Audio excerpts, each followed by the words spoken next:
सर्वेभ्यः सुप्रभातम। आज की कक्षा में आप सभी का स्वागत है। जैसा कि आप सभी को मालूम है कि आज हम एक महामारी से जूझ रहे हैं। किस तरह से हम अपनी दिनचर्या को लेकर कितने परिवर्तित हो गए हैं, इसे आज हम अपनी ऑनलाइन कक्षा के माध्यम से जब हम पढ़ रहे हैं तब अनुभव कर रहे हैं।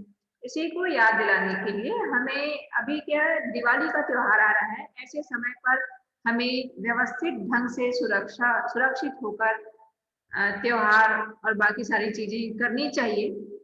तो इसके लिए यहाँ पर कुछ चीजें दी गई है। मैं चाहूंगी कि आप में से कोई एक इसे रीड करके बताएंगे। क्या लिखा हुआ है बेटा? भव्य रीड कीजिए बेटा।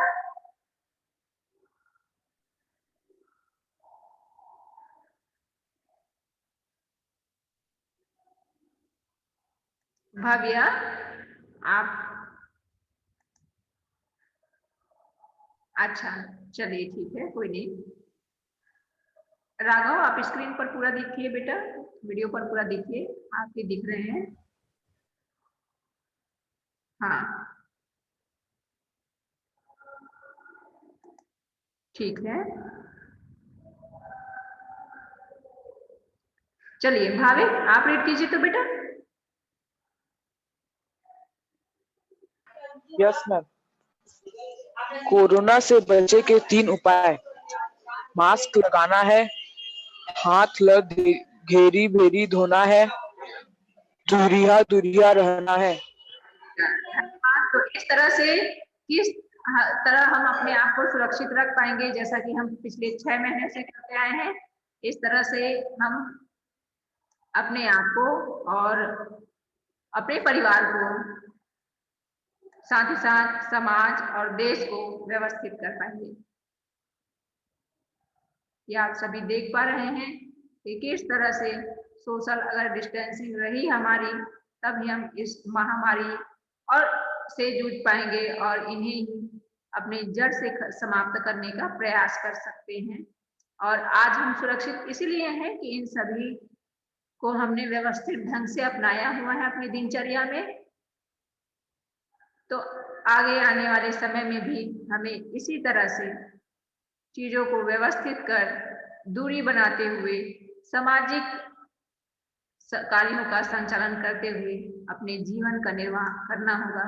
ये इस तरह से आगे हमें बताता है। साथ ही साथ ये यहाँ पर ये भी चीजें बताई जाती है कि किस तरह से कोरोना महामारी फैली हुई है, जो कि हमें हम सबको एक साथ तो लेकर आई ही है, साथ ही साथ हमारी नजदीकियां भी बढ़ी हैं। हम लोगों को आज समझ पाते हैं, हम में मानवता की भावना अत्यधिक जागृत हुई है, जिसके कारण से आप सभी देख पाते हैं कि पूरा देश, पूरा विश्व आज मिलकर इस तरह के का संगठित हो गया है कि इस बीमारी को जड़ से समाप्त करने के लिए वह भरसक प्रयास कर रहा है। और हमें इन सभी चीजों को देखते हुए हमें अपने जीवन में इसे उतारना चाहिए और आगे की क्रिया करनी चाहिए। धन्यवाद बेटा। तो इस तरह से हमने देखा। सर्वेभ्यः सुप्रभातम। आज की इस कक्षा में आप सभी का स्वागत है। कक्षा में आगे जाने से पहले हम पिछली कक्षा में हमने जो पढ़ा था जटायु शौर्य, इसके लिए चर्चा कि किस तरह से पक्षीराज जटायु ने पराक्रमी रावण से युद्ध करते हुए सीता को बचाने के लिए भरसक प्रयास किया। इसके बाद आज हम आगे का पाठ, जिसका कि नाम है पर्यावरणम, इस पाठ को हम पढ़ेंगे और इसके हिंदी अनुवाद को समझेंगे। इसमें है कि पर्यावरण के बारे में जितनी चीजें हम जान सके वो उतनी ही अच्छी होती हैं, क्योंकि इससे हमारा जो जीवन है इसी से जुड़ा हुआ है। पर्यावरण को अगर हम प्रदूषित करते हैं, पर्यावरण की सुरक्षा नहीं कर पाते हैं, तो अंततः हमारा ही जीवन कष्टमय होगा। इसलिए प्रकृति को बचाने के लिए जब से हम बच्चे थे और आज जितने बड़े हुए हैं, तब से लेकर आज तक की स्थिति में ऐसी स्थिति आई है कि हमें समाज में रहते हुए कुछ चीजों का निर्वहन करना होता है। और इसी सापेक्ष में कुछ ऐसी गलतियां भी हम कर देते हैं जिससे कि पर्यावरण प्रदूषित हो जाता है। इसका सीधे तौर पर हमारे जीवन पर असर पड़ता है। हम ऐसी कौन-कौन सी चीजें ना करें जो हमारे जीवन के लिए भी नुकसान होती है, पर्यावरण को प्रदूषित करना अर्थात अपने अपने जीवन को ही खतरे में डालना है। तो आज इस पर हम और अधिक चर्चा करेंगे।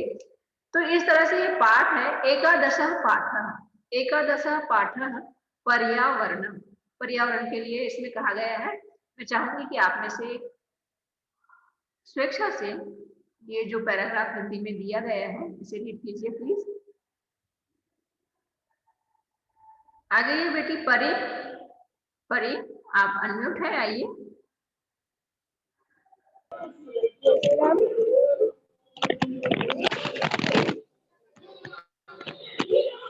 बेटी ये जो हिंदी में लिखा हुआ है आप रीड कर दीजिए प्लीज।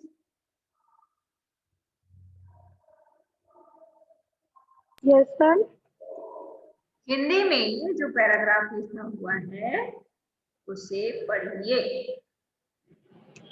हिंदी में ये जो लिखा हुआ है प्रस्तुत हाँ पर्यावरण को हाँ मैम।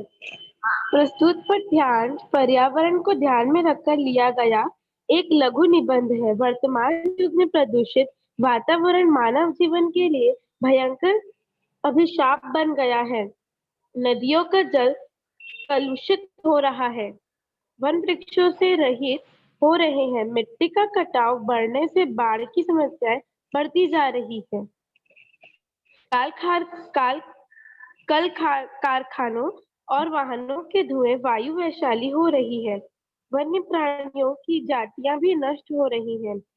वैज्ञानिकों के अनुसार वृक्षों एवं वनस्पतियों के अभाव में मनुष्यों के लिए जीवित रहना असंभव प्रतीत होता है।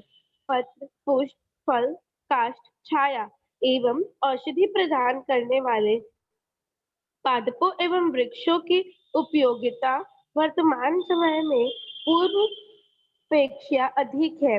ऐसी परिस्थिति में हमारा कर्तव्य है कि हम पर्यावरण के संरक्षणार्थ उपाय करें। वृक्षों के रोपण, नदी जल की स्वच्छता, ऊर्जा के संरक्षण, वापी, कूप, तड़ाग, उद्यान आदि के निर्माण और उनको स्वच्छ रखने में प्रयत्नशील हो ताकि जीवन सुखमय एवं उपद्रव रहित हो सके। बिल्कुल सही कहा बेटा आपने कि हमें ऐसा प्रयास करना चाहिए कि जो भी चीजें हमारे साथ हो रही है, जितनी सारी भी आज पर्यावरण इतना जो प्रदूषित हो रहा है उसके सीधे तौर पर कारण हम ही हैं, जिसके कारण पर्यावरण में इतना प्रदूषण फैल रहा है और इतनी सारी नई प्रकार की बीमारियां जहाँ जन्म ले रही हैं। आज हम देखते हैं कि आज हमें कहा जा रहा है कोरोना के चलते इसे संपर्क कहा गया है कि एक दूसरे के संपर्क में नहीं आना है, हाथ नहीं लगाना है, एक दूसरे को टच नहीं करना है, दूर से ही सारी चीजें करनी चाहिए। अगर ये सारी चीजें हो रही हैं तो कहीं ना कहीं पर्यावरण प्रदूषित हो गया है, जिसके कारण से आज हम इन चीजों को कर पा। अभी आप देखिए रोड कितनी साफ रहती है ना। रास्ते जहां भी हम जा रहे हैं वहां साफ सफाई का ध्यान, हम हाथ भी हर 20 सेकंड में धो रहे हैं। क्यों धो रहे हैं ऐसा? क्योंकि उसमें जो कीटाणु है वे नष्ट हो जाएंगे।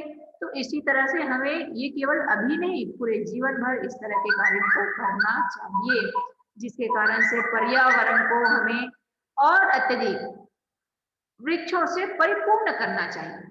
वृक्ष जहाँ होंगे पर्यावरण प्रदूषण कम ही होगा। तो यहाँ पर आपने जैसा कि कहा ये सारी चीजें, तो इसी के लिए हमें भी बताया गया है, हमें आग्रह किया जा रहा है कि किस तरह से पर्यावरण के निर्माण में हम अपनी प्रतिभा को दिखाते हुए सहयोग कर सकते हैं।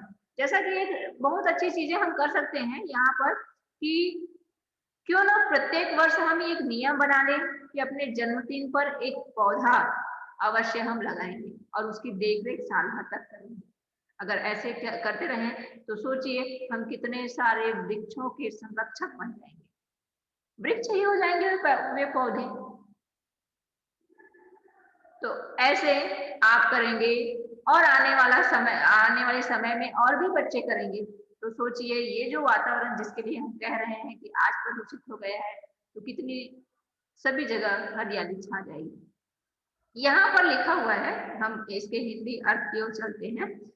प्रकृति समेषां प्राणिनां संरक्षणाय यतते।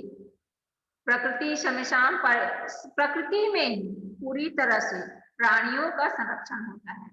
इयं सर्वान् पुष्णाति विविधै प्रकारे तर्पयति च सुख साधने। इस प्रकार से पृथ्वी जो है पुष्णाति विविध है, हमें क्या करती है, पोषण करती है विविध प्रकार से, और सुख साधनों से हमें तर्पयति तृप्त करती है। कैसे?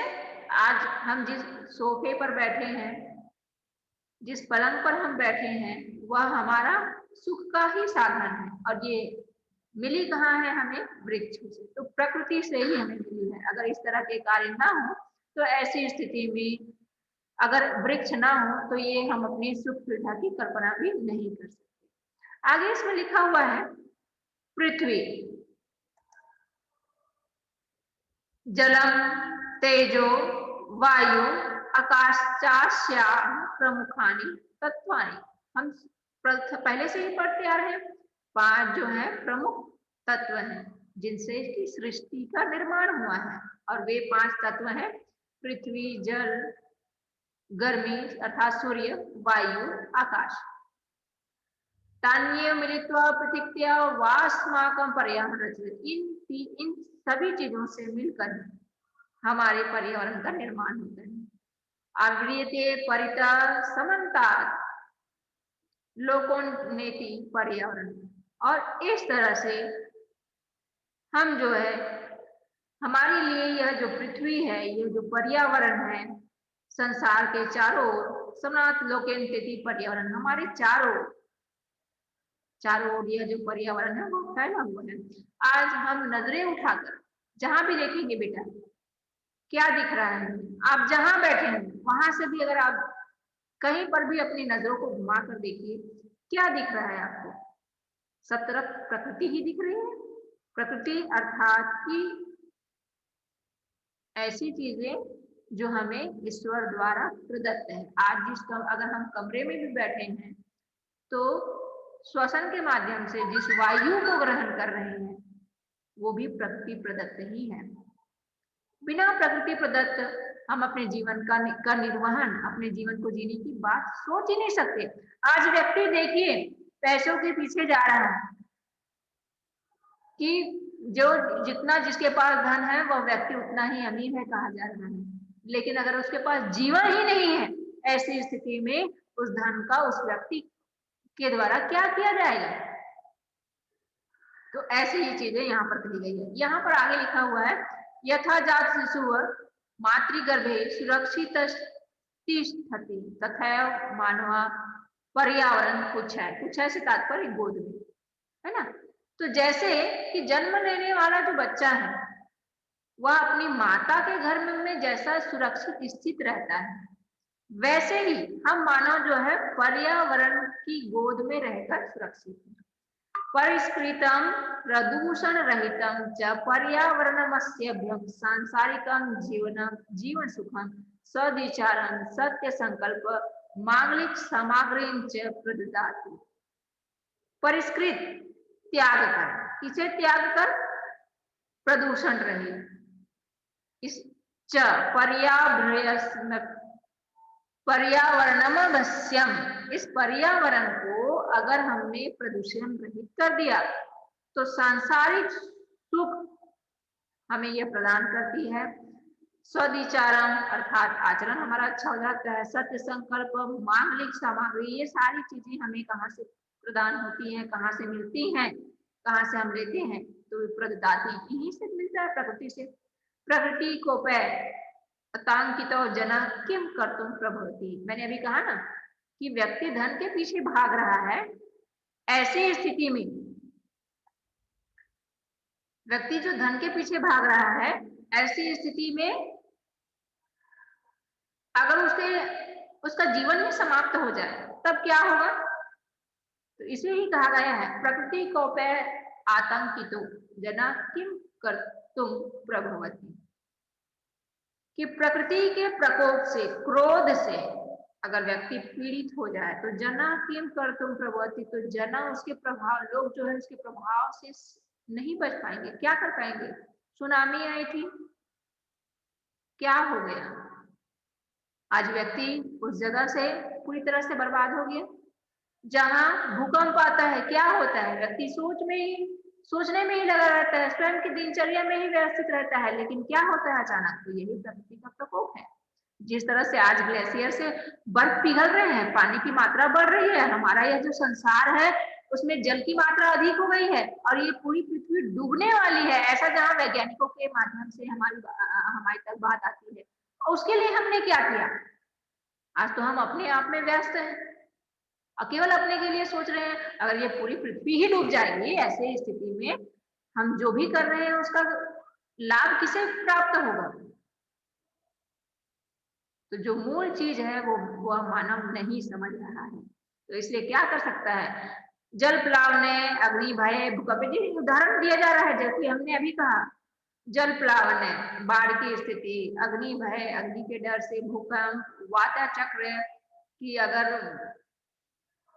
तूफान आ जाए, उल्का पाताल बीज, उल्काओं का यदि पतन हो, संतप्तस्य मानव व मंगलम, तो उससे जो लगा हुआ रहेगा, जिससे पीड़ित रहेगा मानव, उसका किस प्रकार से मंगल हो सकता है, किस तरह से उसके साथ अच्छी चीजें हो सकती है। ये सभी चीजें हम पढ़ते आ रहे हैं, इसलिए मुझे लगता है कि आप उसे बहुत अच्छे से समझ पा रहे होंगे। फिर भी अगर किसी के मन में प्रश्न होगा तो आप सभी अनम्यूट है बेटा, आप अपनी बातें कह सकते हैं। आगे के पैराग्राफ में हम चलेंगे। अतः प्रवृत्ति स्माभिरक्षणा, इसलिए प्रकृतिरस्माभि, अस्माभि से तात्पर्य हमें प्रकृति की रक्षा करनी चाहिए। तेंच पर्यावरणम रक्षितम भविष्यति, उससे से ही पर्यावरण की रक्षा होगी। हम अपने आसपास सफाई रखना प्रारंभ कर दें तो ये जो चैन है वो बनते जाएगी और पूरा जो कॉलोनी है, पूरा नगर है, पूरा प्रदेश है, देश है, तो इस तरह से अपने आप साफ सफाई होते चलेगी। जहाँ साफ सफाई है वहां पर पर्यावरण की रक्षा भी है। तो और अत्यधिक कार्य न करके अगर हमने साफ सफाई पर अपने जो आसपास के वातावरण है स्वयं में ही सफाई पर ध्यान दे दिया तो इस तरह से हम कहीं ना कहीं पर्यावरण की रक्षा में सहायक होंगे। प्राचीन काले, पहले के समय में बताया जा रहा है, लोक मंगलानिशील ऋषि वने निवसन्ति स्म। प्राचीन काल में लोगों की मंगल की कामना करने के लिए जो ऋषि हैं वो वन में रहते थे, मालूम है हमें, है ना, आश्रम बनाकर वहां तपस्या करते थे और उनका जो मुख्य उद्देश्य था क्या रहता था? मानवों का कल्याण करना। आज तो हम अपने आप में व्यस्त हैं कि किस तरह से हम कार्य करें, लेकिन पहले ऋषि मुनि संत सज्जन व्यक्ति परोपकारी कार्यों के लिए आश्रम बनाकर रहते थे और वे वहां जो तपस्या करते थे उनका मुख्य उद्देश्य मानव कल्याण रहता था। यतो ही वने ये सुरक्षित पर्यावरण स्म, क्योंकि उनको पता था कि वो जंगल में ही रहकर पर्यावरण की सुरक्षा के लिए कार्य करते थे, इसलिए वो जंगलों में रहते थे, क्योंकि उनको मालूम था कि पर्यावरण की अगर हमने सुरक्षा कर ली तो क्या होगा? मानव का कल्याण तो वैसे ही हो जाएगा। आज जैसे वन रक्षक है ना, वन रक्षकों की नियुक्ति की जाती है। क्या होता है, जंगल में एक जगह आग लगती है ना तो पत्ते सूखे रहते हैं, तो कई हजार किलोमीटर तक वो आग जो है पूरे जंगल को समाप्त कर देती है। तो यहाँ पर सापेक्ष उसी तरह से बताया, आज तो शासन ने वहां पर गार्ड रख दिए हैं, रक्षक रख दिए हैं कि जंगल में अगर किसी प्रकार की विपदा आएगी तो वहां पर जो नियुक्त व्यक्ति है वो उसकी रोकथाम करेगा। लेकिन पहले नहीं होता था, इसलिए एक दूसरा भी कारण था कि जंगल में रहकर ऋषि मुनि आकर तपस्या करते थे, पहला शांति, दूसरी वन की सुरक्षा। तो इसे ही कहा गया है विविधा विगा कलकुजी तैस्त्रत स्रोत रसायनम, और जिसमें कि इस पर्यावरण में ही विविधा विगा, अनेक प्रकार के जो पक्षी हैं वो कलरव करते थे, कुंज चहचहाते थे और जिसे सुनकर श्रोत रसायनम, जिसे सुनकर रस की अर्थात आनंद की प्राप्ति होती थी। तो वे जो पक्षी हैं वे चहचहाने से तत्र वहां आनंद की अनुभूति देते थे, देते हैं। आज भी ऐसा इसमें कहा गया है। अगला इसमें कहा गया है सरितो गिरि निर्झराश्च अमृत स्वादु निर्मलम जलम प्रयक्षन्ति। सरिता नदी, गिरि पर्वत, पर्वत से जो गिरने वाला जो पानी है जिसे कि झरना, निर्झरा अर्थात गिरने की स्थिति, निर्झराश्च अर्थात झरना, ये सभी अमृत स्वादु निर्मलम जलम, बहुत ही मीठा पानी, अमृत के समान स्वादिष्ट निर्मल जल, साफ जल प्रयच्छन्ति देते हैं। वृक्षालताश्च फलानि पुष्पाणि ईंधन काष्ठानि च बाहुल्येन समुत्फरन्ति। वृक्षों से और उनकी लताओं से फल, पुष्प, ईंधन के लिए लकड़ियां, इस तरह की बहुत अत्यधिक मूल्यवान चीजें हमें प्राप्त होती हैं, प्राप्त करते हैं। शीतल मंद सुगंध वन पवना, शीतल ठंडी हवाओं से जो वन घिरा रहता है और जहां जाकर हम आनंदित होते हैं, ये जो जंगल है वो और क्या प्रदान करते हैं? औषध कल्पम प्राणवायु वितरन्ति, औषधि के रूप में प्राणवायु ऑक्सीजन को वितरन्ति बांटते हैं। आज हमने सुना है ना कई सारे विदेशों में ऐसी स्थिति आ गई है कि अब ऑक्सीजन के सिलेंडर को लेकर साइंस भी, विज्ञान भी ये कहता है कि अगर हम आज जिस तरह के जीवन को जी रहे हैं, अगर हम इसी तरह से जीते रहे तो एक स्थिति ऐसी आएगी कि हमें सिलेंडर, ऑक्सीजन के सिलेंडर को अपने साथ में लेकर चलना होगा, उसे कैरी करना पड़ेगा। जिस तरह से आज स्कूल आते हैं तो बैग लेकर चलते हैं ना, तो ऐसे ही हमें हर एक कार्य के लिए एक सिलेंडर लेकर चलना पड़ेगा ऑक्सीजन की।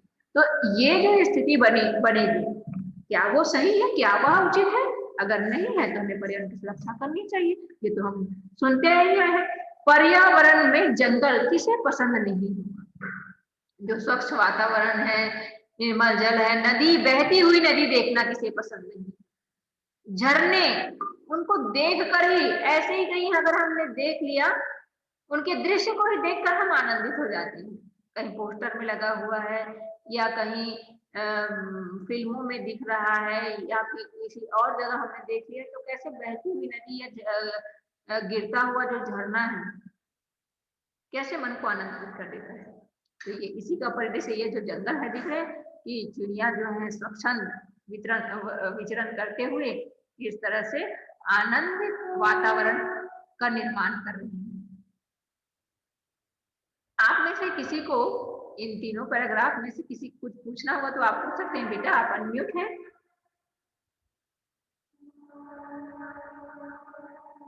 नहीं है तो भी बता दीजिए। आगे जब हम जाएंगे तो ये लिखा हुआ है परंतु स्वार्थंधो, यहाँ पर संधि है। परंतु स्वार्थंधो, स्वार्थ से अंधे होकर, मानवस्तदेव, जो संपूर्ण मानव है वो पर्यावरण मध्य नाशति, पर्यावरण मध्य, आज पर्यावरण का नष्ट कर रहे हैं। स्वल्प लाभाय जना बहुमूल्यानि वस्तुनि नाशयन्ति, स्वयं के लाभ के लिए, थोड़े से लाभ के लिए, स्वल्प थोड़े से लाभ के लिए लोग बहुमूल्य वस्तुओं को नष्ट कर रहे हैं। यंत्रागाराणां विषाक्तं जलम नद्या निपात्यते येन मत्स्यादीनां जलचराणां च क्षणेनैव नाशो जायते। आज फैक्ट्रियों में, कारखानों में जो जहरीले जल हैं वो नदियों में समाहित कर दिए जाते हैं, मिला दिए जाते हैं, नालियों को निपात्यते। जोड़ दिया जाता है। ये जिससे मछलियां और भी जो अन्य जलीय जीव हैं उनका क्षणिनैव नाश हो जाते, उनका पूरी तरह से नष्ट हो जा रहे हैं, वो नाश हो जा रहा है। नदी जलमपति तत् सर्वथा अपेयम जायते, और नदी का जल लगातार अपेय बना। आपको हम सबको मालूम है, हमने कहीं सुना है, देखा भी है कि बहती हुई नदियों का पानी लोग पी लेते। आपको मैं बता दूं कि पहले कुओं का पानी पीते थे, उसके पहले तालाब जहां एक जगह एकत्रित होता है ना पानी, वहां तक के पानी को लोग अपने घरों में पीने के लिए उपयोग करते थे। आज तालाब इतना प्रदूषित हो गया है कि व्यक्ति अपना हाथ भी धोना पसंद नहीं करेगा, इतनी सारी गंदगी, पैर भी धोना पसंद नहीं करेगा। तो सोचिए तब की स्थिति जब कि इन्हीं तालाबों से पीने के लिए पानी लिया जाता, फिर बहती हुई पानी नदी से लिया गया। अब नदी से भी स्थिति ऐसी बन गई है कि क्या हो गया है, नदी से भी अब स्थिति ऐसी बन गई है कि नदियों के पानी तक में प्रदूषण आ गया है, इतना प्रदूषित हो गया है। इसी के लिए कहा गया है, आगे देखिए क्या लिखा हुआ है, नदी जलमपि तत्सर्वथा पेयम जायते, नदी का जल भी अब लगातार अपेय हो जा रहा है, पीने योग्य नहीं हो रहा है। वन वृक्षा निर्विकम क्षीयन्ते, लोग जो है जंगल के वृक्षों को निर्विवेकम बिना बुद्धि के छिन्यन्ते नष्ट कर रहे हैं, काट रहे हैं। व्यापार वर्धनाएं, किसके लिए, व्यापार को बढ़ाने के लिए। ये अनावृष्टि, जिसके कारण से अवृष्टि अर्थात सूखे की स्थिति प्रवर्धते बढ़ रही है। वन पशुश्च शरणारहित ग्रामेषु उपद्रव विदति, और वनों के जंगलों के जो जीव हैं, पशु हैं, वे शरण पाने के लिए गांव में आ रहे हैं, और जहां पर गांव को नुकसान पहुंचा रहे हैं। ग्रामेषु उपद्रवम विदति, हाँ इतने जंगल आ गए, जंगल से इतने जानवर आ गए। आज बाघ को देखा गया, किसी घर में चीता घुस गया, है ना, हाथियों ने इन जगहों को नष्ट कर दिया। ये अखबार में आपको प्रतिदिन के सूचनाएं मिलती जाती हैं, न्यूज मिलते जाते हैं। तो ये सारी चीजें क्या है, इन्हीं को बताया गया है। तो आज के लिए बस इतना ही, आगे की कक्षा में हम इसके बारे में और अधिक जानेंगे। आप में से किसी को कुछ पूछना है तो पूछ सकते, पूछिए बेटा। और मेरी तरफ से आप सभी को शुभ दीपावलिया, सर्वेभ्यः दीपावलिया शुभकामना। आज की कक्षा